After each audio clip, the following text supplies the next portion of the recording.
Hey, everybody, welcome back to a new edition of Bob's Transportation Live. I'm one of your hosts, Alonso Garcia. Joining me today is Angelo Casimo. Angelo, you want to say hi to everybody? Hey, I'm here. I made it back in. He survived another week and he's here live in person with us. Today's show, we're going to talk a little bit about the 2025 International Roadcheck that is performed by the FMCSA. Close. That is wrong. It's the CVSA. Do you know what CVSA stands for? The Commercial Vehicle Safety Alliance. That is right. Have you ever heard of a road check before? Many, many times. All right. So for those of you who have never heard of this, the CVSA puts on a scheduled road check every year. This is also known as a blitz, where they pick a subject or two to concentrate on, and they pull massive amounts of trucks in for 72 hours, and they concentrate on those two subjects. What's the date of that blitz this year, Alonso? This year we are doing it May 13th through the 15th, and the focus for this year's road check is going to be hours of service and tires. All right, so hours of service and tires. They're going to be pulling in all kinds of trucks, so be on the lookout and make sure you're doing your pre-trip.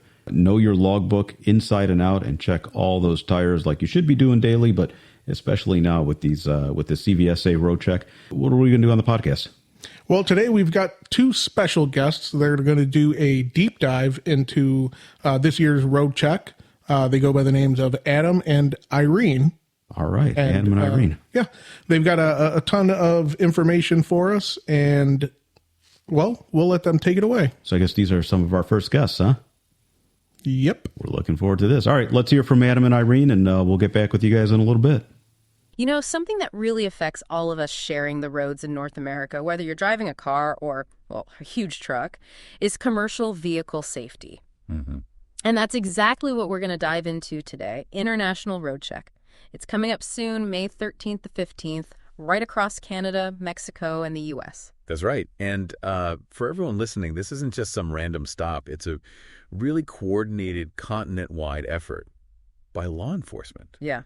Think of it as a super focused 3-day safety blitz for commercial trucks and buses, making sure the vehicles and crucially the drivers are up to snuff regulation-wise. Absolutely. And the scale is just huge, isn't it? It's massive. We're talking inspections at the usual way stations, but also temporary sites they set up, and even local patrols out on the highways. Right. For 72 hours straight, it's all about commercial vehicle safety.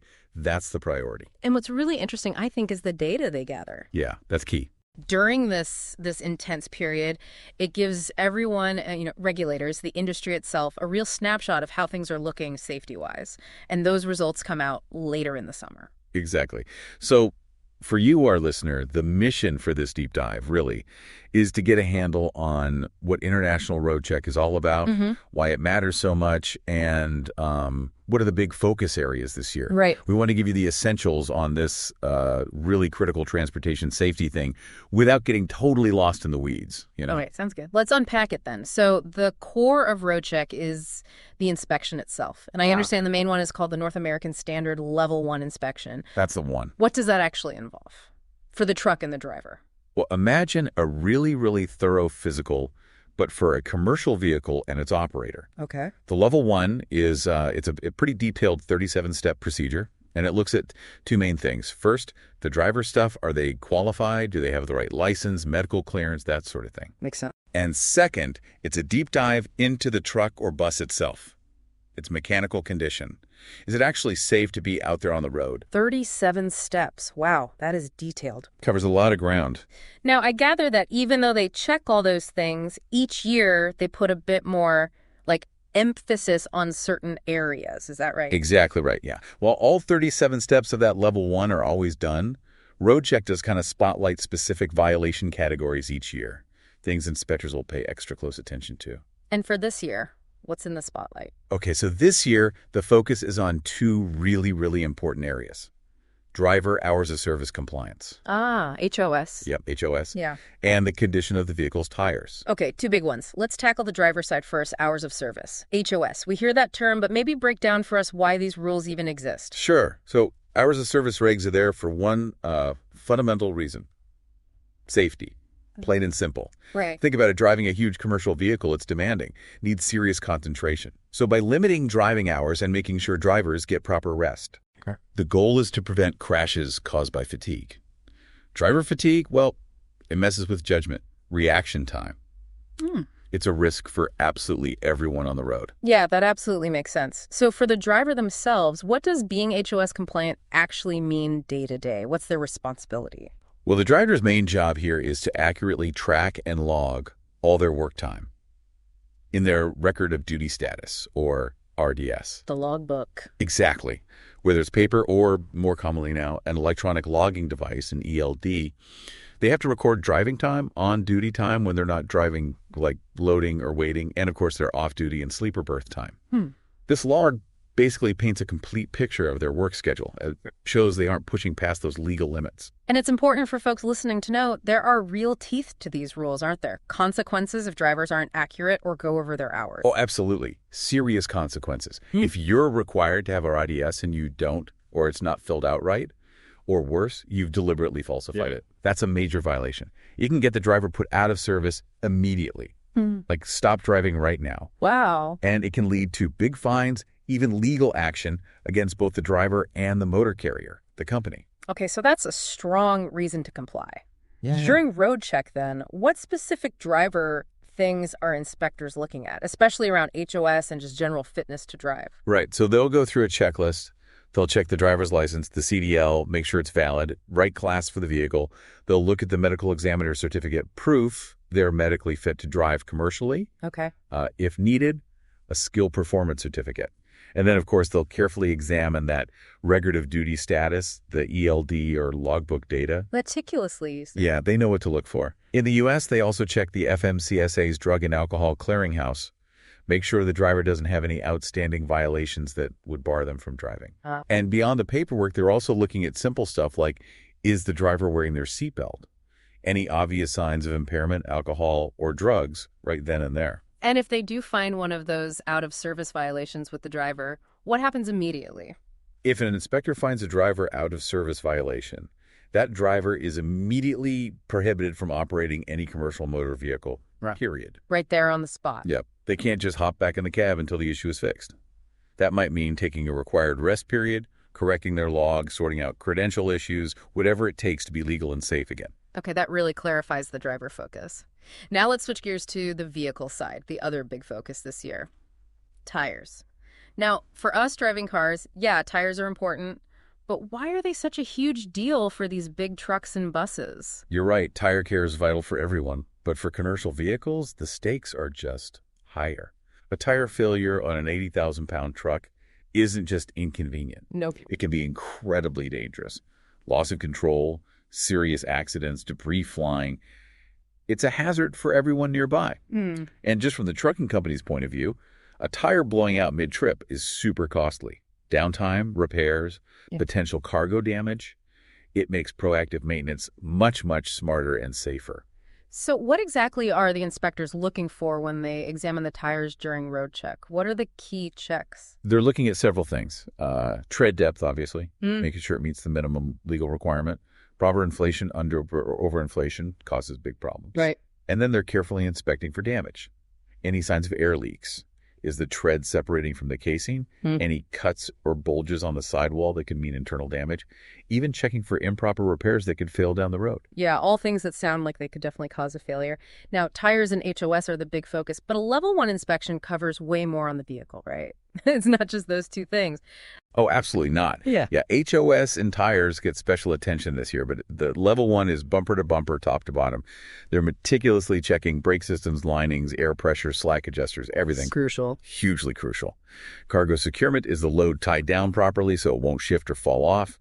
They check the coupling devices, the fifth wheel connection between tractor and trailer, Okay. driveline components, drive shafts. Even the driver's seat needs to be secure. Fuel systems, exhaust systems looking for leaks or damage. The vehicle frame itself for cracks or corrosion. Wow. All the required lights, headlights, taillights, turn signals, steering components for wear, suspension systems, wheels, rims, hubs.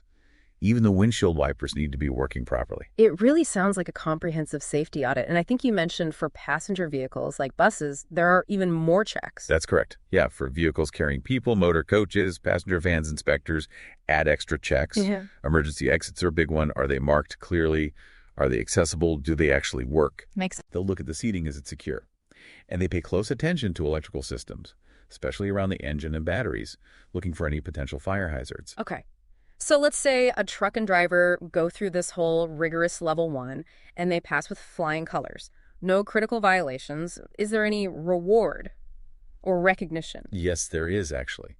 If a vehicle passes a level 1 or even a level 5 inspection that's just the vehicle part without any critical vehicle violations, it can get a CVSA decal. Ah, I've seen those little stickers. Yep. It's basically a sticker that shows law enforcement the vehicle passed a thorough inspection recently. It's valid for up to 3 months. And does that help the carrier? It can, yeah. For companies with good safety records, having that decal might mean fewer random inspections during that 3-month window. So it's not just a pat on the back. It can have some operational pluses.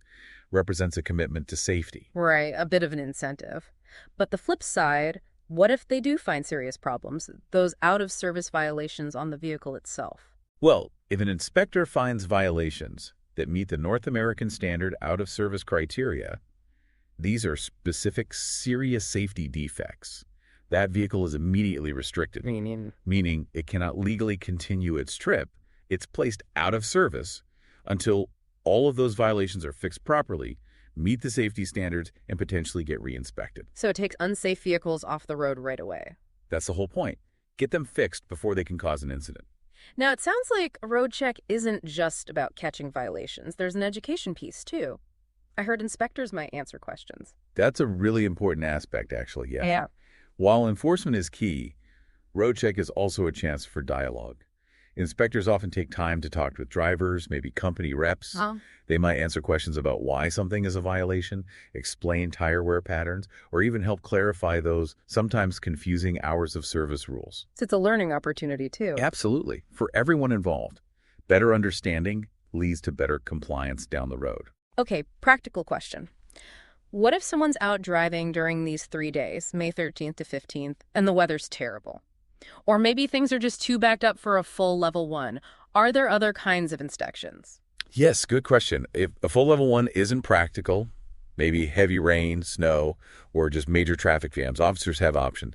They might do a level 2 inspection. Level 2. Yeah, it's called a walk-around driver vehicle inspection. Yeah. It covers much of the same ground as a level 1, but without the inspector having to physically get under the vehicle. So it's less in depth. Okay. Or they could do a level 3, which is a driver credential administrative inspection. That one focuses almost entirely on the driver's paperwork. License, medical card, logbook, or ELD data, HOS compliance. Not much focus on the vehicle itself. Gotcha. And for those level 2 or 3 inspections, can you still get that CVSA decal if you pass? No, you cannot. The decal is reserved specifically for successfully passing the most comprehensive inspections, the level 1, or the vehicle only level 5, with no critical vehicle violations found. Okay, that distinction makes sense. Levels 2 and 3 are still valuable safety checks. Yeah. Just not to the same depth required for the decal. All right, and finally, let's just touch on the group behind all this. CVSA. Who are they exactly? What is the Commercial Vehicle Safety Alliance? Right. CVSA, they're the nonprofit organization that basically orchestrates International Roadcheck and a lot of other commercial vehicle safety efforts across North America. And who's in it? It's a real mix. You've got members from government agencies, local, state, provincial, territorial, federal, all the folks responsible for commercial vehicle safety enforcement. But importantly, you also have representatives from the transportation industry itself. Ah, so government and industry working together. Exactly. From Canada, Mexico, and the U.S. It's a collaborative setup. And what's their main goal, their mission with things like Roadcheck? Their core mission, stated pretty clearly, is to prevent commercial motor vehicle crashes, injuries, and fatalities. Simple as that. And how do they approach that? They believe strongly that cooperation and communication between the rulemakers, the enforcers, and the industry is the best way to improve safety. So they work on developing uniform inspection standards, provide training and educational materials, and advocate for effective safety policies across all 3 countries. Roadcheck is like their most visible public initiative to achieve that mission. Okay, so wrapping this all up then, for you listening, what are the key takeaways from our deep dive into this year's International Roadcheck? Yeah, the main things to remember are International Roadcheck, May 13th to 15th. It's a huge coordinated safety push across North America for trucks and buses. Right. While they do the full, thorough Level 1 inspection, this year they're putting extra focus on driver hours of service, making sure drivers aren't fatigued, and on tire safety, making sure those are in good shape. And the ultimate goal. It's all about being proactive, identifying risks, fixing problems, and ultimately making our shared roads safer for absolutely everyone. This has been super informative, really highlights how much effort goes on kind of behind the scenes to keep our massive transportation network safe. It's a constant effort. Yeah. So here's a final thought for you. Just consider the incredible volume of trucks and buses out there every single day, keeping everything moving, and think about the vital role these often unseen inspections play. What other behind-the-scenes systems or efforts contribute to our everyday safety in ways we might not even notice? Something to think about. Thanks for taking this deep dive with us today. I hope everybody found that as exciting as Angelo and I did. I just want everybody to know that we saved you guys a ton of reading. I know you're right. With all that information you guys just got and that short little conversation that Adam and Irene had, it's chock full of information, and I hope you guys find some use out of it. Hey, at least they didn't have to read the regulation book, right? No. That's why I'm here. Hey, how about we give something away? That sounds like a fantastic idea. I love giving stuff away. So listen, if you guys are stuck around this long, how about we do this? For the first 3 drivers that text us or email us, what level inspection do you have to receive in order to get a CVSA sticker? Alonso, do you recall? Oh, I certainly do. I've read it more than once, and I just heard it right now. All right. So first 3 drivers, if you either text myself or Alonso or email us, because all of this will be timestamped, so we'll know who came in first. First 3 drivers, you tell us what level inspection you get a sticker, and we'll get you a little prize for listening all the way through. Yep, and there's no excuse for any of our drivers not to have my phone number. That's for sure. Because do you ever send out that number? Or? Only every Monday and every Friday via their Samsara. Everybody's got your number. Jeez. It's something I like giving away. All right. So what do you say we wrap this one up, and looking forward to CVSA 2025? Sounds good to me. Be safe out there, everybody.